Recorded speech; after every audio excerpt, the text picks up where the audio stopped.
Hello and welcome once again to the Power Lunch live show. As I was just ruminating to myself, someday I should make like an intro video or something. I don't have it. I just have my face. Hi. If you're not familiar with this show, well, congratulations. You now are familiar with this show. And what we're going to do is going to have between 1 and 4 awesome, fun, interesting guests. We're going to talk about various topics, a free-flowing, wide-ranging, high-energy conversation. I know it's high energy because any energy the guests don't bring, I'm going to bring.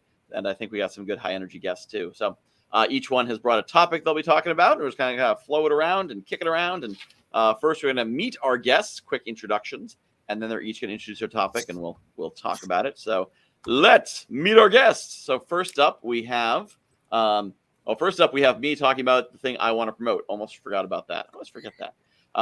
So coming up, September 19th is the Entrepreneur Summit. So you have to go to http:// not https, because SSL tags and whatnot. But this is the easiest way to give it to you. entrepreneursummit.com. It's September 19th. If you can't access that link, then just put something in the comments and I'll give you the link that links to. It is like regular summits that have the knowledge and the networking and all that fun stuff, except it's more fun because it is geeky and it is cool. And if you have a spaceship, a sword, a dragon, or a TARDIS somewhere in your office, here's my dragon, then you should be at the Entrepreneur Summit. And that's the big thing I've got coming up. All right, enough about me. You want to meet our guests. So our first guest is Greg Hoffman. Greg Hoffman, tell us about yourself. Hi, Greg Hoffman. I started a company called Go Sober. We're looking to help people who have finally had enough drinking and they've tried to quit on their own and they don't really understand what the failure mechanism is. So they've experimented with traditional programs and haven't had good success. So I want to talk a little bit about why it's so hard to quit drinking. I think that'll help put it in perspective for people and maybe answer the question. Interesting. All right. And next up, we have Galit Ventura-Rozen. Hi, Michael. I would be what you call a serial entrepreneur. I've been a commercial real estate broker for over 25 years, owning my own company. And then I am also the co-founder of Everyday Woman TV, a business coach and a professional speaker. Awesome. Whenever I hear serial entrepreneur, I know what it means, but I always picture like, Kellogg, the guy who started the Kellogg's company. That's a serial entrepreneur. You're a cereal with an S, not a cereal with a S. Yes. Yeah. Yep. Anyway, enough bad jokes for me for now. Don't worry, there'll be more. Michelle. It's funny. I'm Michelle Nedelec. I am the creative director of Awareness Strategies.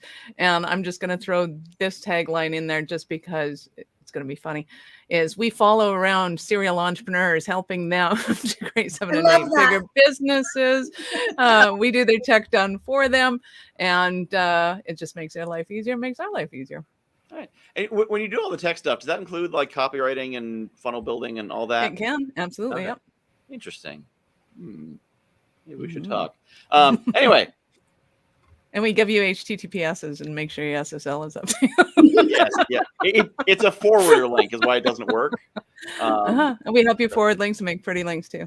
Yeah, I've got pretty links, but I was like, I could just have this link and it can't. I don't know why it's not working. I don't have time to figure it out. It's very sad. That is the exact line that you use when you go, hey, I should really call Michelle right now. Yeah. It's taken me more than 20 minutes to figure this out. I don't care anymore. And my clients need it. Yeah. Yeah. Call Michelle. All right. So, Greg, we're going to kick it off with you talking for a few minutes about why it is so hard to quit and some of the things you teach. Cool. So I'm going to ask you a question. Why do you think it's so hard to quit drinking? Or maybe a better question is, when you think of alcohol treatment, what usually comes to mind? Any one of you? Like one of those 28-day programs where you go into a rehab with concrete walls and right grumpy nurses. Right. Anybody else? Challenging, very challenging. Yeah, definitely. So when most people think of rehab or treatment, they think of a controlled environment or 12-step kind of program like AA, or some kind of health, self-help, reading books, watching inspirational YouTubes, that sort of thing. But the real question is, what are we trying to treat? And let me give you an example. Let's say you break your arm. It's real obvious what needs to be treated. It should be equally obvious when we talk about what we're trying to treat when we use the term alcohol treatment. So why don't I just start with that? I mean, does anybody have any comments about that before I get started? Well, I think it comes to mind. So I got this thing on my wrist here. Yeah, exactly. Because while I probably have some idea what's wrong with my wrist, what's wrong with my wrist really is that I have no arm on this chair, and I'm using a mouse on a regular basis. And so without the wrist support, I could fix the wrist all day long. I just damaged it again. Right. Yeah. So that's a perfect example. Understanding what the failure mechanism is gives us an opportunity to treat it. Mm-hmm. But in the case of alcohol treatment, nobody talks about what the failure mechanism is. So we've got all of these treatment programs out there that don't really address the underlying problem.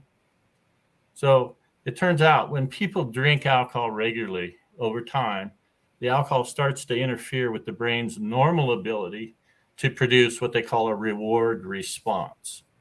And what that means is when you do something fun, it's supposed to be fun. You're supposed to, experience things like joy and pleasure and well-being, right?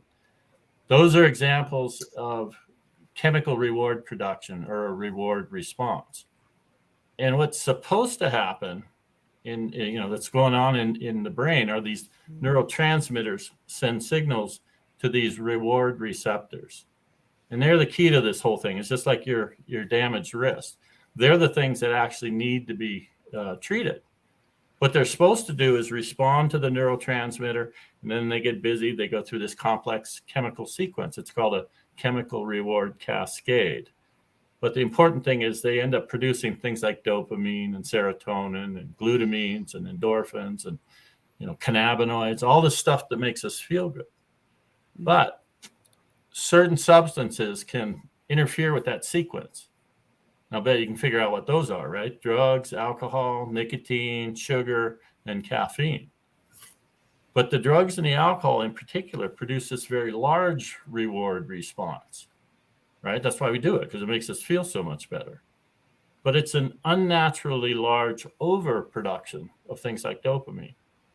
In fact, there's nothing that we can do that is so fun that will cause us to experience the same euphoria we experience when we drink.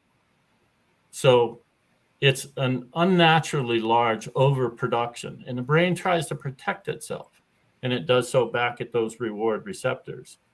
Over time, they become less responsive. So now it's harder to produce things like dopamine, but our brain needs a certain amount of that stuff all the time just in order to feel okay. When we start to get low in it, or we get below a certain threshold, we notice things right away, like we start to feel irritable, and we start to feel anxious, and we start to anticipate the relief that the alcohol will provide. Plus, we notice that now we're drinking more. It takes more alcohol to get the same effect. And the real downside is because we've diminished this reward response, even when we do fun things, they're not that fun anymore.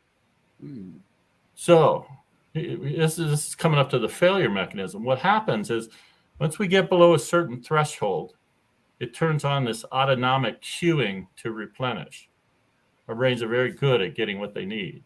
So, for example, let's say, we drink too much last night, and then we wake up this morning, we're kind of hungover, we feel crappy. We tell ourselves, geez, this is a problem. I got to get this under control. I know, I'm just not going to drink today. We fully intend to not drink today. But as the day wears on and these dopamine levels decrease, once we get below that threshold, we start having these sneaky, uninvited thoughts like, what time till the end of my shift? Or do I have enough stash? Or do I have to swing by the liquor store on the way home? Or maybe I'll just have one tonight. So it's all this head trash, which is really just our brain cueing us to get what it needs to feel okay, that undermines our resolve to not drink. So it's what they're calling, they even have a name for it. There's good agreement now. The academic community is in agreement that when we drink alcohol regularly over time, it creates this condition. They're calling it a reward deficiency syndrome. So it has nothing to do with our character or willpower. It's not a disease. like you've heard it talked about. It's just the alcohol is that overproduction is. Well, let me give you another example. Let's say we listen to, we're around loud noises, or we listen to music with the headsets on loudly over time. That large audio signal will eventually diminish the hearing response. And in the case of the alcohol, it's instead of a loud audio signal, it's a large reward signal. And over time, it diminishes the reward response. So we want to understand that that's the failure mechanism, because now we can start to look at ways to restore that dopamine response, to shut off that thinking about alcohol so we can get on with our lives. And so what's the method for restoring the dopamine response? Well, we're using medications. I mean, if you think about it, alcohol is a chemical, and it's created a biochemical change in the way that our brain produces those rewards. We're using other chemicals that are targeting these downregulated GABA receptors, and they work very quickly to restore that responsiveness. Oh, interesting. Okay. So suddenly people are not thinking, they're going through the day, and it just doesn't occur to them to need to drink.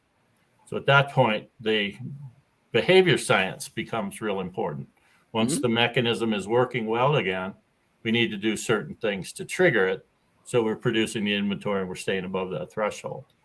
So things like being on a normal sleep schedule and eating properly and getting our exercise and doing fun things and managing our stress and setting short-term and long-term goals. So we help our clients with these one-on-one sessions with health and wellness coaches and life coaches and counselors, and there's a care coordinator and, of course, the medical staff.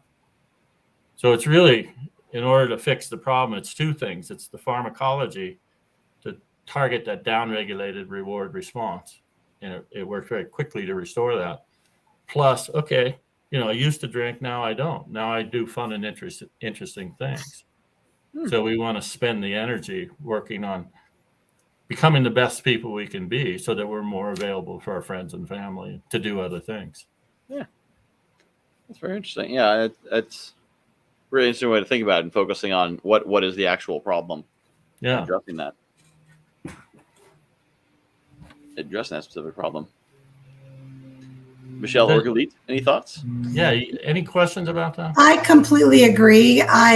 I have a master's in therapy, so I learned a lot about alcoholism and the different kind of addictions. And I completely agree with Greg. I love the way that he's looking at this and his organization is, which is don't just fix the chemical, but also let's look at the problem and where it's coming from.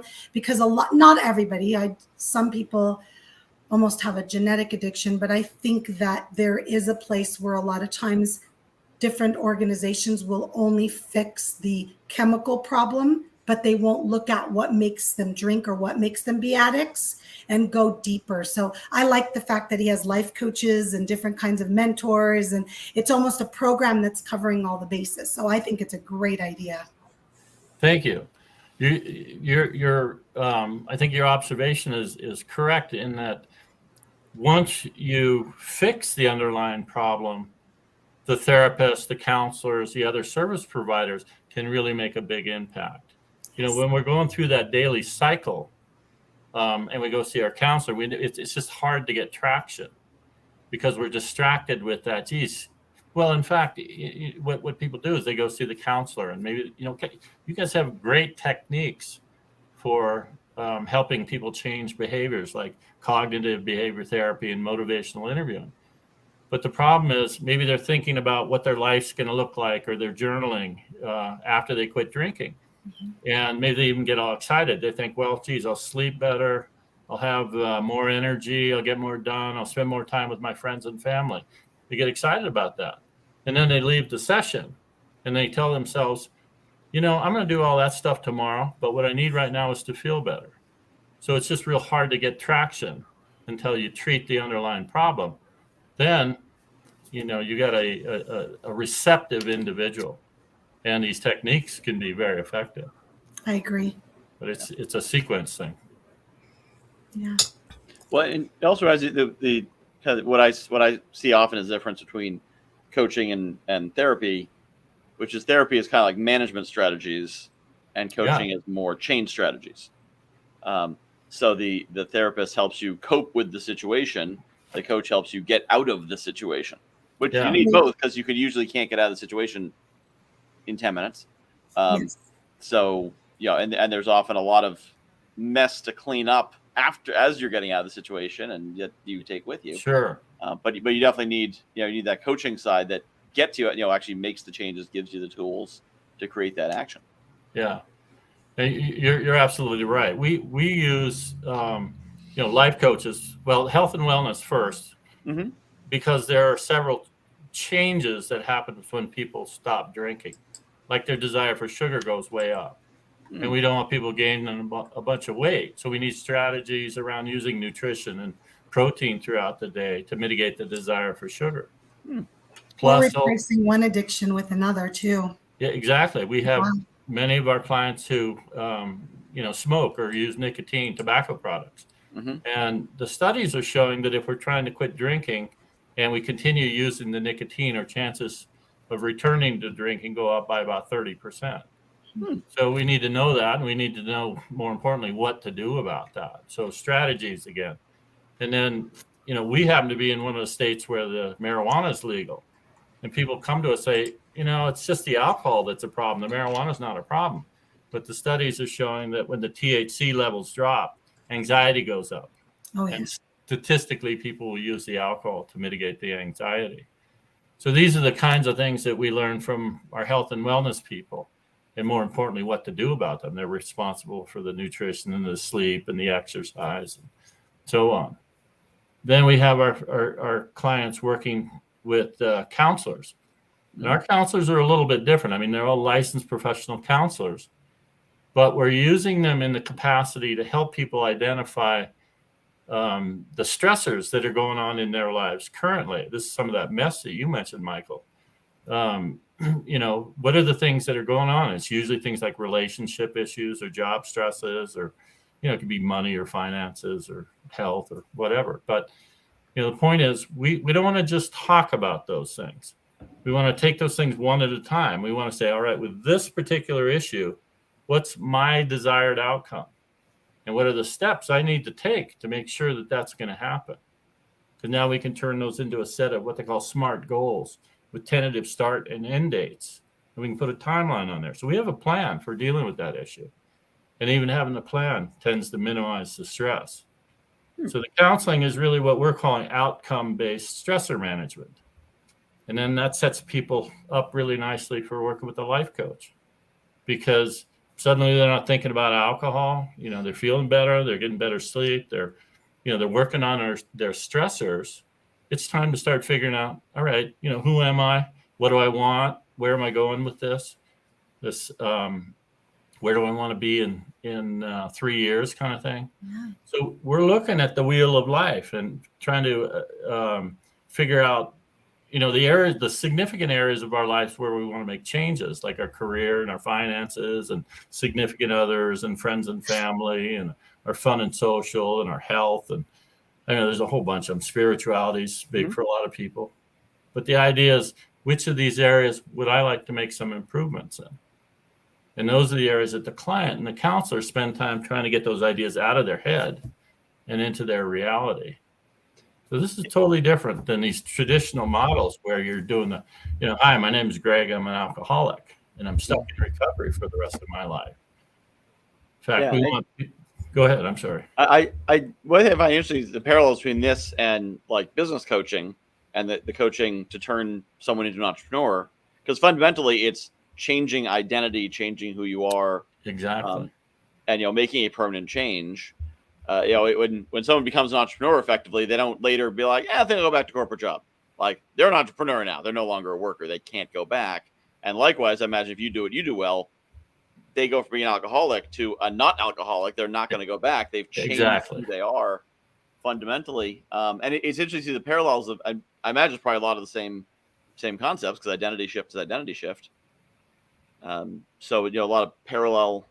I'm reminded of, so I have another podcast, the Neurodiversity Superpowers podcast, where I talk to a lot of neurodiverse people, ADHD, autism, whatever.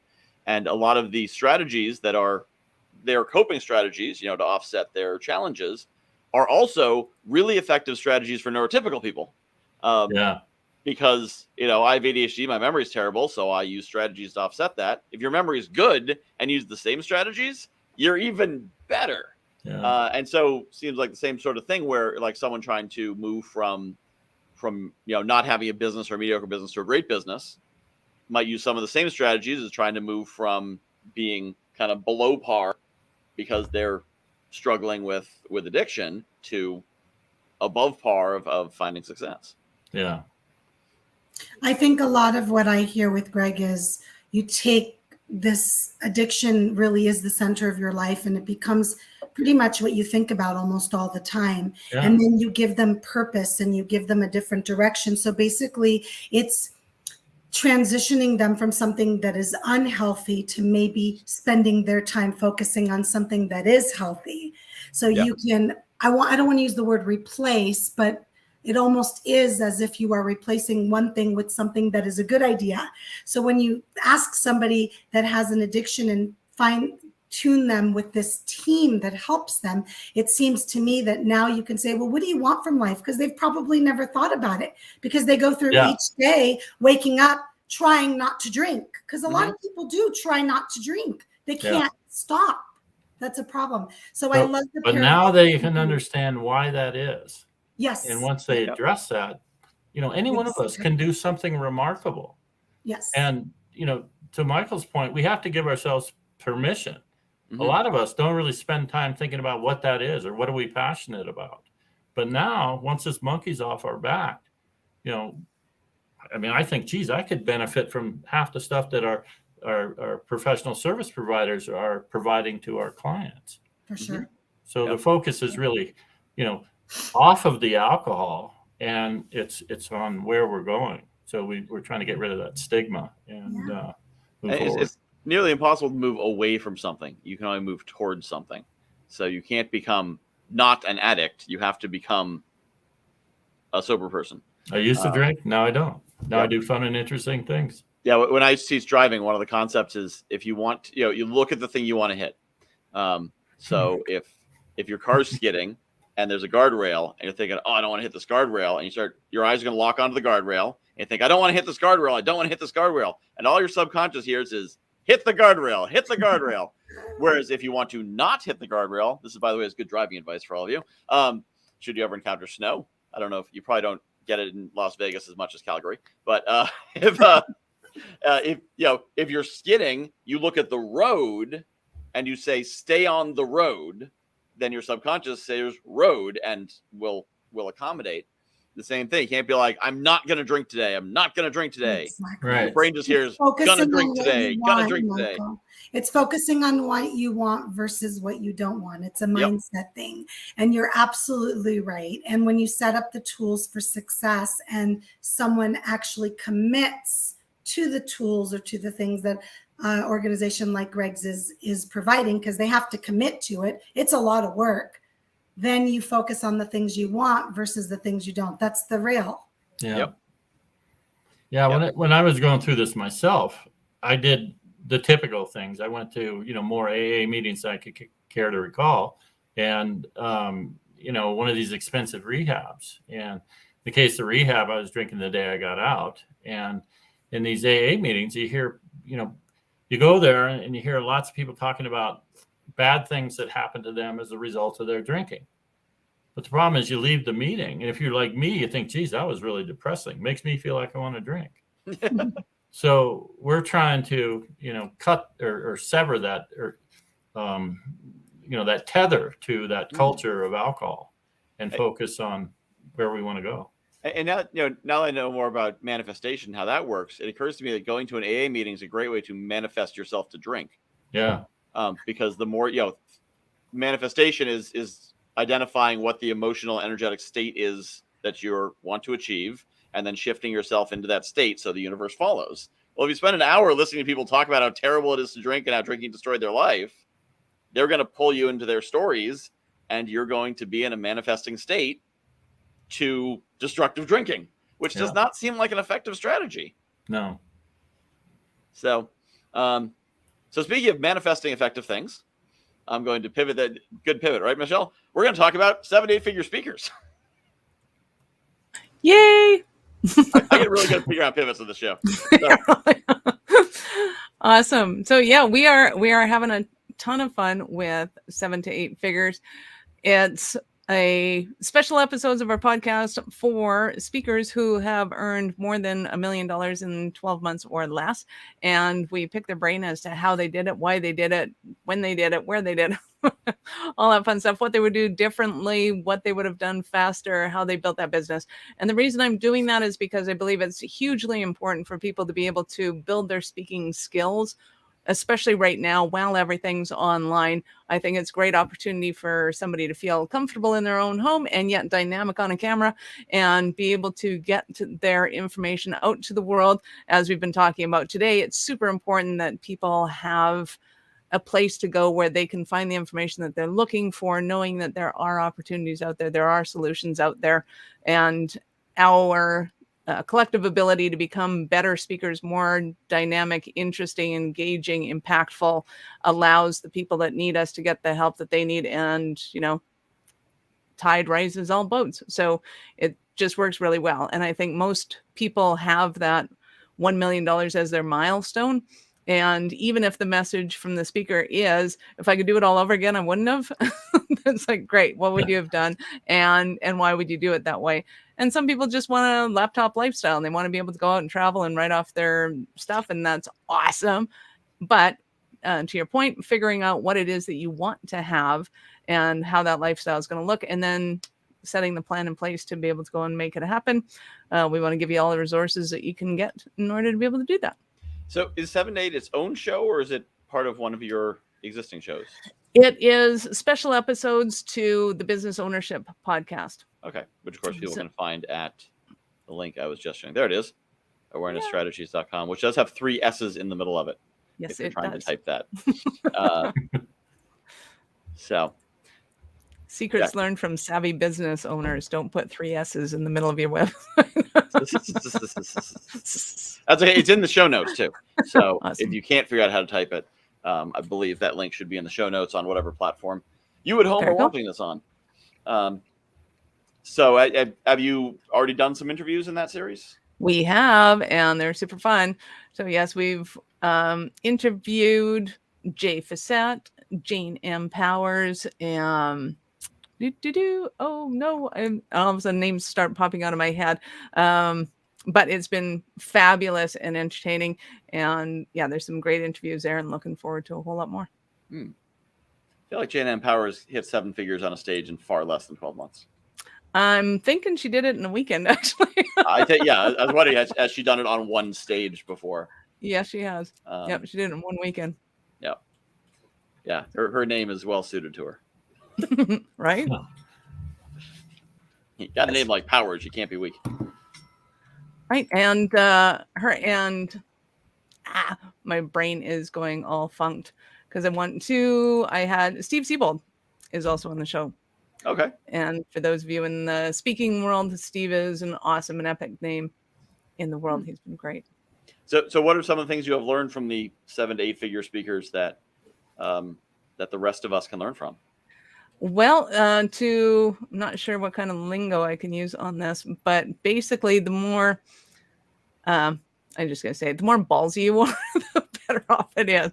So if you've got that goal, and you just go, hey, we are going to achieve this no matter what. Let's make it happen. What do I got to do?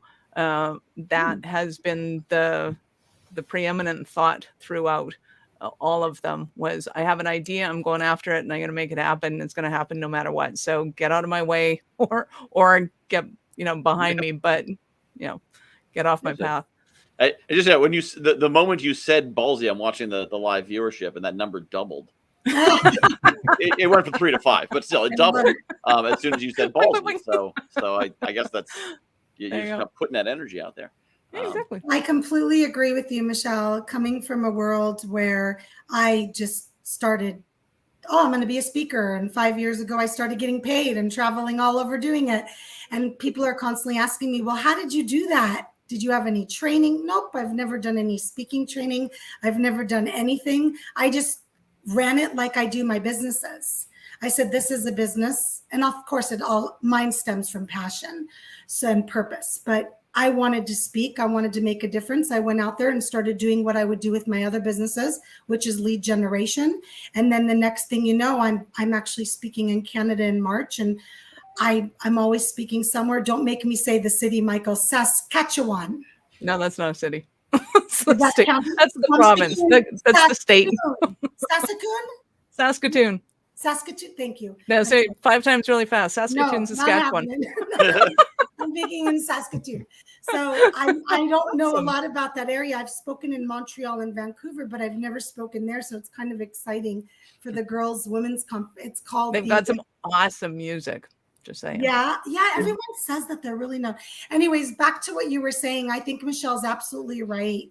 When you make a decision for anything and you just decide I'm going to do it. So I get asked a lot, well, how did you transition to paid speaking? And I said, I just decided I wanted to get paid and I deserve to. Okay. And so she's dead on, in my opinion. I'm in that world where I teach people how to become paid speakers. Nice. And We're gonna have to talk. We'll talk. Because I think you also talk to you about getting to the 7 and 8 figures. That's what I want to talk to you about. Right. Well, you also touched on a really good point that you had experience in sales, and sales really is speaking. You're just speaking one-to-one, and it's taking all of those skill sets and having the moxie to say, yeah, I got these skill sets and now I'm going to do it one-to-many. And I think a lot of people make the mistake of leaving their experience behind. And when you embrace the experience that you've had before and bring that to the stage, awesome things happen. So I love it. Completely agree with you. Yeah, one of the lessons I keep running into again and again, I don't like it, so I keep trying to find a better lesson, is that all these stories usually involve so I made the decision and then drove in to do the work. And I'm like, but what's the way without the work? I don't have time for the work. They're like, nope, did a lot of work. I'm like, damn it. I don't work. Everything comes with work. Yeah. It's just whether or not you enjoy that work or not, or if you resent that work or not, or if that work is within your wheelhouse. So I am a huge advocate of learning how to do things that you hate to do, just to get to the point where you're kind of dangerous enough, or you know enough to be dangerous, because then you know how to delegate and not abdicate. Yeah. And once you're there, once it takes more than, I know enough to be dangerous. Now it's taking me more than 20 minutes to get this done. Okay, somebody's got to be better at this than me, and go and find somebody that's better at it than you. So, it's like, even in sales, I'm great at sales and I love sales, but I know that it's going to be way better than I am. And if I have the wherewithal to go, hey, you know what? I'm looking for somebody like you to promote my business and do my thing. She goes, oh, hell yeah. We do affiliate marketing. All of a sudden you start to look at, there's other opportunities of how that might happen. And then I get to go, yeah, she's your gal. She's awesome. Yeah. So the funny thing, Michelle, is that I have a business partner in one of my businesses that we started during COVID, and she does all the sales. See? Because I'm way better at the publicity and the building relationships.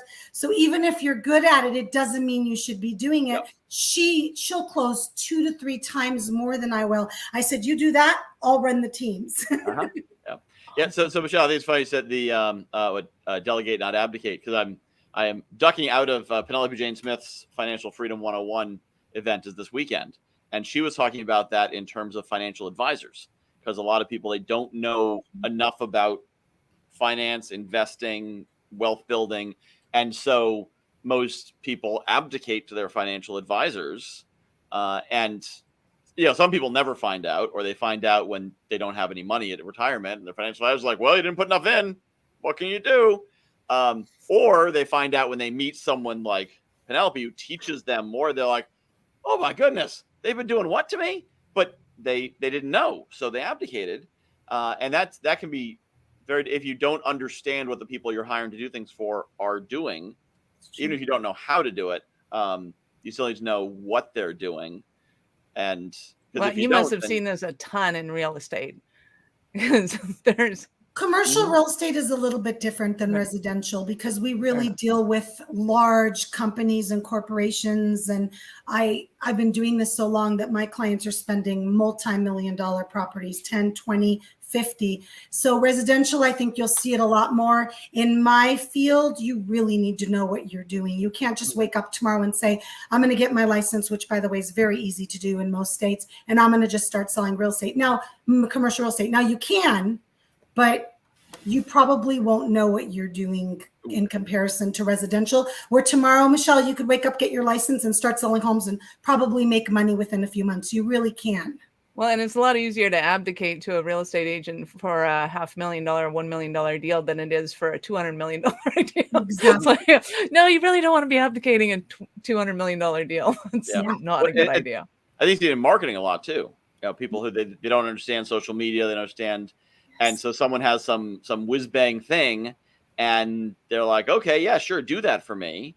And they're paying for, I was talking to someone, I think they were saying that they had some kind of campaign that was generating 100,000 clicks a month with no conversions.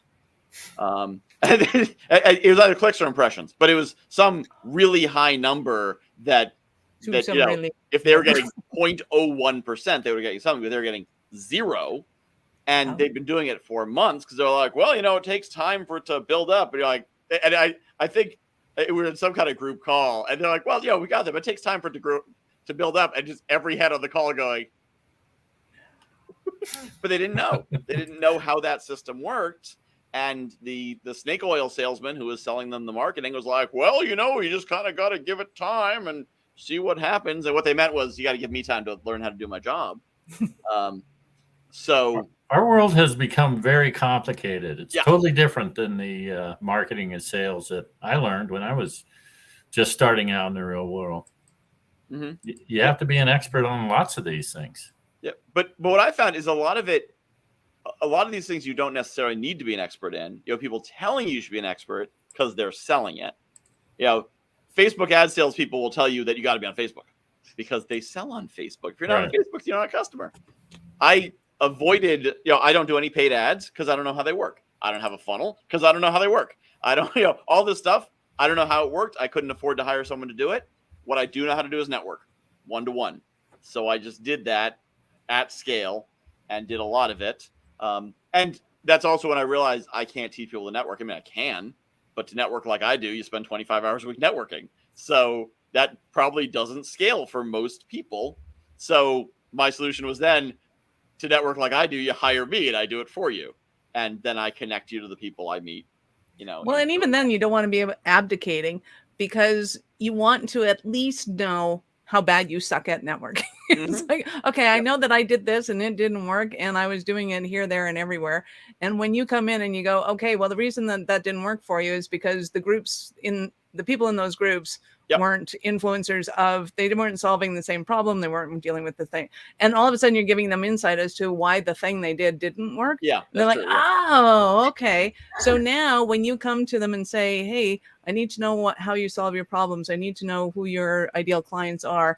Okay, would these people make good influencers on this? Or is that the same kind of audience? And they're like, yeah, that totally would. They know enough to be dangerous. Well, and they know enough to be able to make what you do useful. Yeah, and in fact, my clients are all good networkers. I won't work with someone who doesn't know how to network because I'll make introductions for them and they'll drop them because they won't know how to deal with them. And also, I don't want anyone who thinks I'm a magical wizard. So I don't want anyone who's like, oh yeah, none of the people you sent me have closed.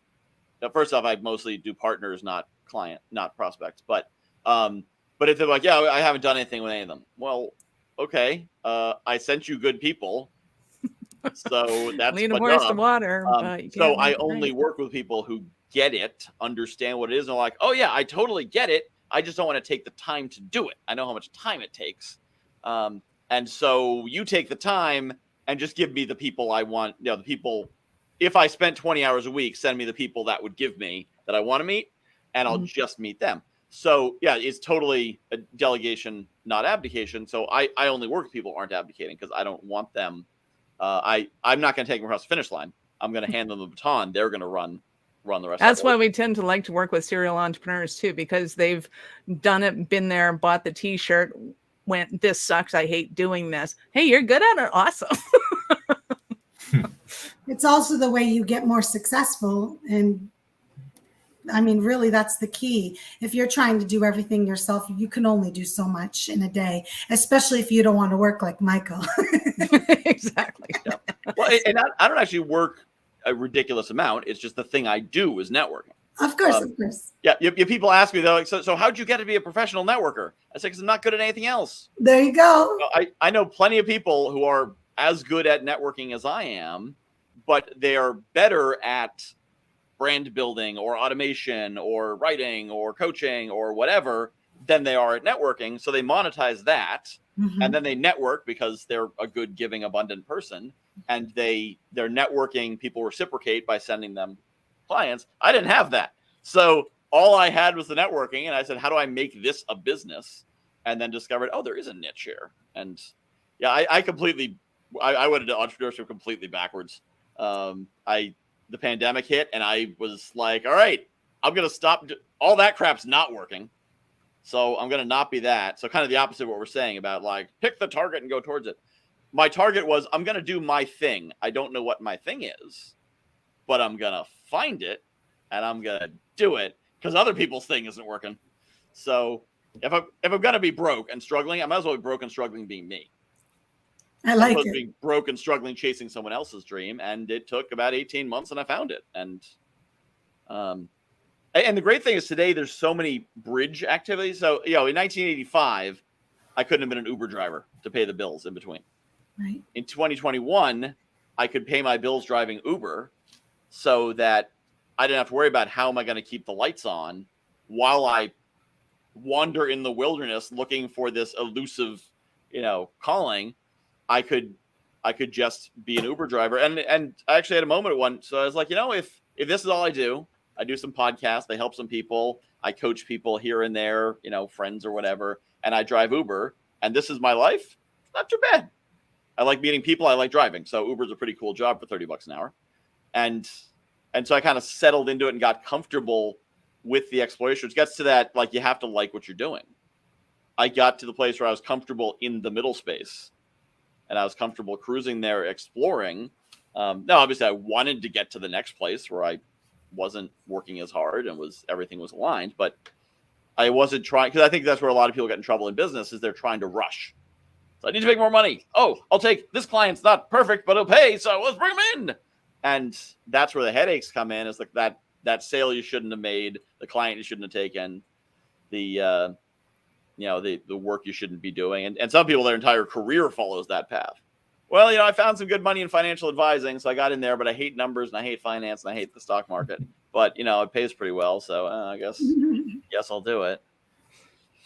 One of the things that we do with our clients is that personality assessment. And, we've all taken these things, but most of us don't really own what we are. But if we can find alignment, then it's a whole lot easier to find, the people that we want to be in relationships, the work that we want to do, the places we want to live. Yeah. So I think it does help to understand what your personality is, because some of this network marketing, it's I'm just amazed, but it takes a certain personality type to really be successful at it. You disc profile or something else? We use a modified. It's something called Type Coach. Okay. But it's based on his Myers-Briggs, and it's the reason we like it is because it's got a lot of interactive. There's videos and there's a lot of type to type. So if you're in a relationship with another type, these are the things that you're going to have to look out for. And here's ways that you can communicate better and that sort of thing. All right. So I just heard from my producers that Michelle has some business emergencies she needs to deal with. So she can sneak out there. Is he gonna hear me? I'll let you sneak out subtly. Nobody look at Michelle. She's sneaking out. Awesome. You guys have been fabulous. I wish it was a pleasure listening to you, Michelle. Awesome. Bye. Take care. But Greg, to that point, I recently did an in-depth. One of the cool things about being a networker is people sometimes do things with me, so I see what they do, so I can then tell them they should do it. I worked with a guy who does a great personality analysis. So it's a disc profile, but then it goes in deep and talks about, like, here's what to watch out for. Here's here's how to adapt to that. Here's who you want to work with and how to work with them, and all that, really in depth on the disc profile. And I'm on the I, which is the interactive networking, schmoozing. If two high I people get together, they can talk for 9 hours straight. I had probably interesting too. Yeah, I had a podcast interview with a high I interviewer. And he's like, "All right, we got to stay focused because we're both high I, and we've got 20 minutes, and we need to do this now." And I'm like, "Yeah." 10 minutes later, we still hadn't hit record yet. But so I'm high I, but my C, which is the detail orientation, building structures, following systems, is 7 out of 100. But my wife is very high C. And so that's why part of my mission is to get her into my company, because she does that. I do this. She doesn't want to go to a networking event ever. And in fact, I'm pretty sure if we just communicated like through text messages and she sat in an office and worked with me, and I just sent her messages she could read when she wanted to, that would be her ideal working state. Whereas mine would just be back-to-back meetings for 8 hours. I just talk to people and. Well, it's where you get your energy. So understanding that can be really helpful. Yeah. Our mission is obviously to try and reduce stress. And we've got these people that maybe they're making good money, what they're doing, and they can't stand it. And they come home and they're frustrated and they want to drink just to shut it off for a while. Yep. Yeah. Making good money isn't always enough to, being broke is pretty stressful too, but making good money isn't always enough to get you where you want to be and give you a good life. I think, I'm trying to remember, Gary Vaynerchuk has a quote of something like, I'd rather smile in a Honda than cry in a Ferrari. Yeah. Because you don't want to be like struggling and broke, but you'd be much better off making $60,000 a year, doing exactly what you want to do, than $600,000 a year working a miserable soul crushing job. Yeah, although it's becoming hard to do it on $60,000 a year anymore. Yeah, there's that too. That's 80, whatever the getting by level is. I used to own a game store, and I made nearly no money. I think back, and I'm not sure how I actually paid my bills. I'm not sure if I paid my bills. But I was completely immersed in a space I wanted to be in all the time. So it wasn't really an issue, except that it wasn't sustainable. Versus, I think there's a lot of people, and I imagine you probably see this in your space, people who make a lot of money, they're miserable, and then they try to buy happiness. Right.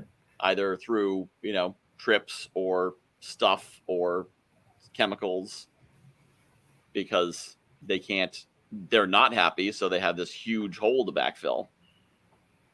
Yeah. And it's difficult to do that retroactively. So. Yeah, it's an interesting world that we live in.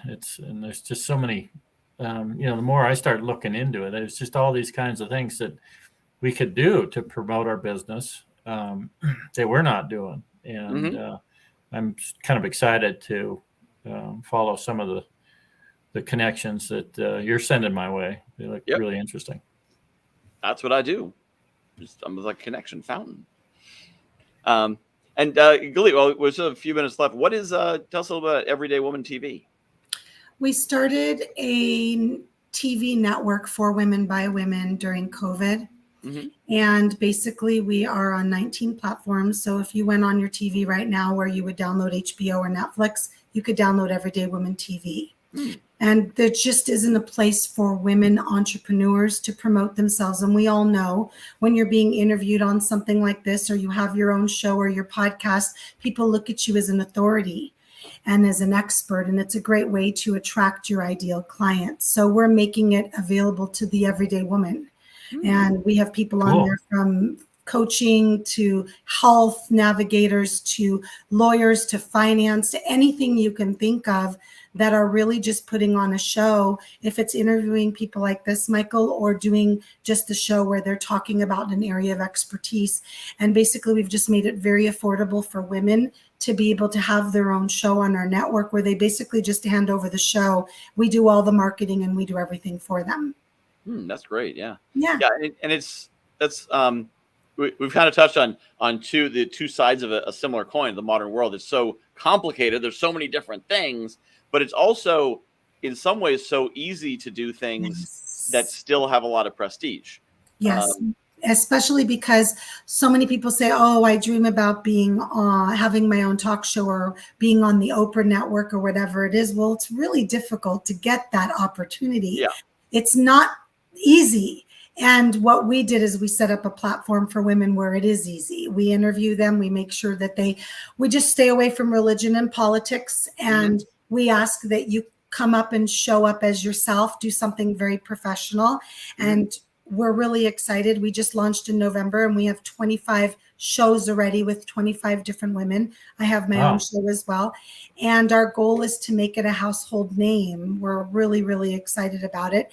And all of this kind of stemmed when March 2020 and the country shut down. Women were looking for a way to be seen, be known, and get more clients. And we built the Everyday Woman community, which has over 13,000 women now.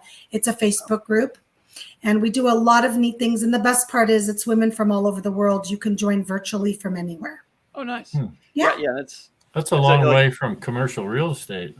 Well, I will tell you, I've been doing commercial real estate since I graduated college. It's my first career and I still love it. And I'm really, really good at it. I would never give it up. But someone that loves business is always trying to find something else that they love too, to add into the mix.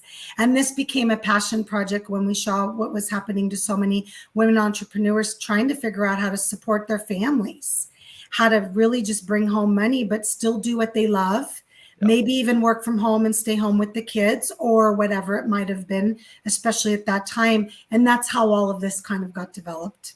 Yeah. Good for you. Thank you. And it's funny, like, I think for me, I just kind of put things together because I'm a geek, so I'm not afraid of technology. I may not know about technology, but once I find it, I'm like, oh, I can see what this can do, and oh, neat. Like, oh, StreamYard does all the work for me.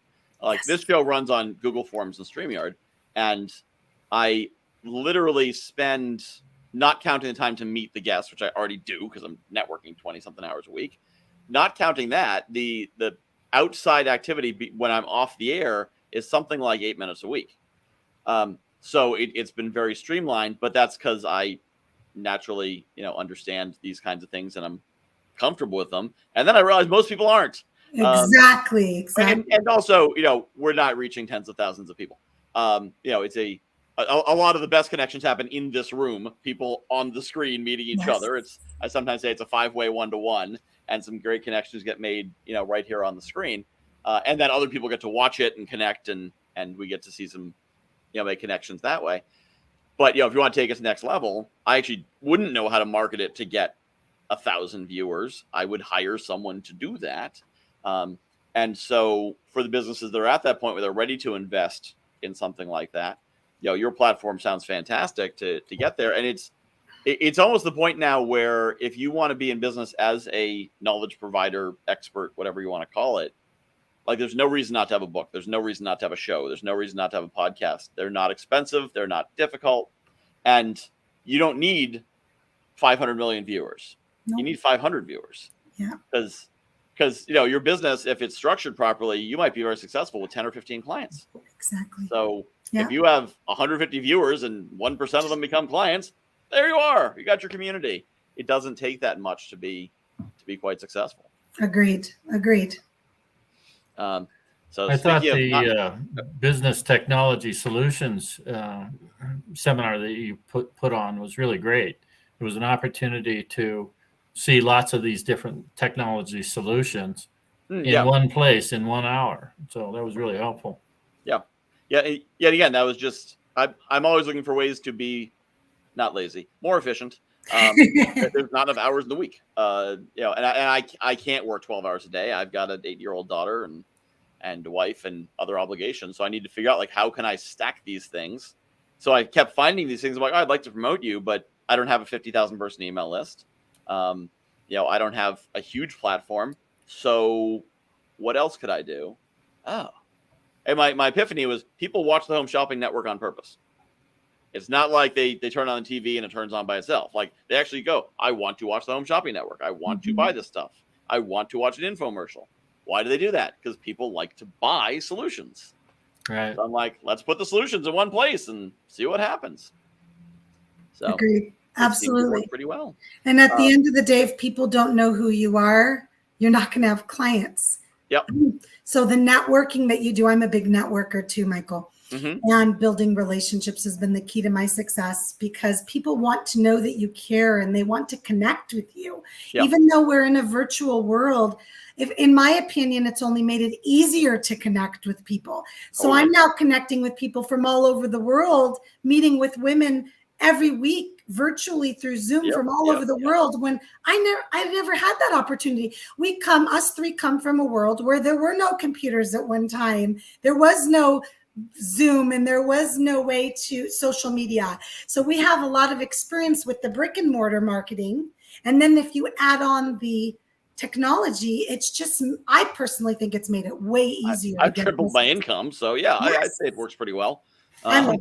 It's been pretty good. So speaking of at the end of the day, it's the end of the hour. So I'm going to give you a chance to share a final thought or comment or call to action as you like. So Greg, what's your final thought? Well, if you're struggling with trying to give up drinking, one of the things people run into is when they have this condition, they think life without alcohol is going to suck. It's going to be really bleak. And in fact, when you treat this condition, just almost immediately you have this relief and you realize life is actually easier and more fun. So if you're thinking about it, I would encourage you to get some more information. You can certainly get information on our website, gosober.org, and we'd love to help. Fantastic. And Galit, final thoughts. Greg, thank you for everything you're doing, by the way. I just want to put it out there. I think it's amazing. Thank you. My final thought is stop waiting for the perfect time to start. It's something that we do often. And for me, a lot of times what I found with women that work with me is they get overwhelmed with this big idea that they have. Spend time every day doing one new thing that takes you towards the goal that you want to accomplish, and you will get there. Some people, it takes a little longer, but at least you are starting. So that's my one thought for today. I love it. Progress, not perfection. Yeah. Very good. So thank you all for watching. So along those lines, I'm going to share something I have that some people who are in that space where they're not taking the action might find valuable. I have a entry-level first step program for people who are like, I don't even know where to start. I charge $25 a month. I open up a Zoom room for an hour a week, and people can come in and just whatever their questions, challenges. I know a little bit about everything. I know everything about nothing, but I know a little bit about everything, which is often all people need to get started. And if nothing else, I'll give you a kick in the pants. So for $25 a month, every Wednesday morning, we open up the room. We're going to have some mini courses in there. guywhoknowsaguy.com/theprogram. If you go to that page, you'll find that it's called the As Yet Unnamed Program. Someday I'll name it, but for $25 a month, how much marketing do you want? So if that seems like valuable, go to that link. And if it doesn't seem valuable, don't go to that link. Just share this show. So this has been great as always. And speaking of this show, let me put that link scrolling across the bottom. If you watched this show and said, I should be on there, then you're probably right. Go to guywhoknowsaguy.com/powerlunch and you can apply to be on the show. And I will take a look at what you put in. And if I like it, you'll get on the show. That easy. guywhoknowsaguy.com/powerlunch. Thank you for watching. Thank you, Galit and Greg and Michelle, wherever you are. Thank you for being on the show. This has been fun as always, because really, if it's not fun, why do it? And I do this because it's fun. I don't get paid for it, so it's fun. It's awesome. Although I think some of my guests have gotten clients out of it. So my guests get paid for it sometimes. So I feel good about that. Anyway, thanks for watching. I'm Hi. I could talk for another hour and a half, but I need to get back to that other thing I was doing. Thank you for coming. And thank you, anyone I forgot to thank, for being awesome. Thanks, Michael.